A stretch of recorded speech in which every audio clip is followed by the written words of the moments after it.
Joseph YouTube, welcome to the Coffee Pod. My name is Shushu Zed. Drink the coffee, it'll make you feel better. So guys, we have a new turn of events here in regards to Jonathan Majors. The last headline that I read was that there was potential for his ex, who was accusing him of DV, there's potential for her to get arrested because he brought evidence that led to the China Precinct NYPD being granted permission to arrest his ex-girlfriend. More on that later. We're going to start out with this article, which I'm going to link these articles in the top comment below so you guys can follow along. This is one crazy story. So this article that I read yesterday was headlined, Jonathan Majors' ex may face as DV case takes a new turn.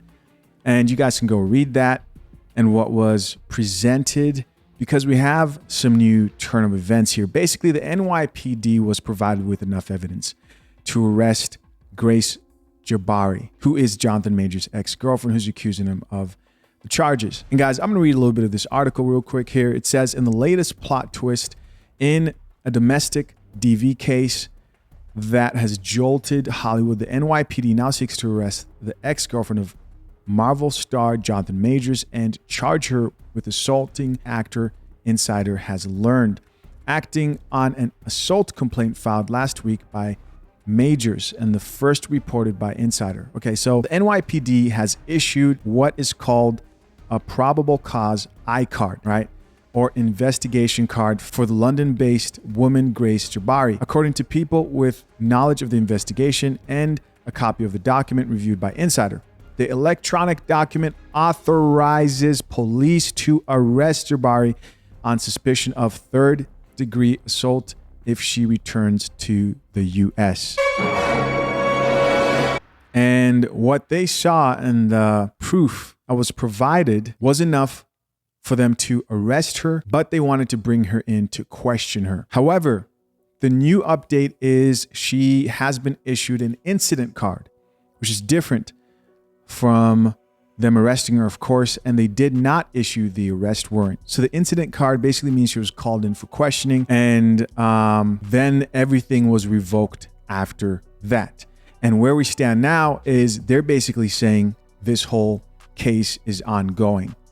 So what's hit Majors right now, which I think is worth talking about, is this article from Rolling Stone, who've claimed that they've done 3 months worth of investigative journalism into Majors' past life. I'm talking 10 years is what they claim. They went back to find people from his past, classmates he went to school with, contacted anybody to see if he has a history of violence.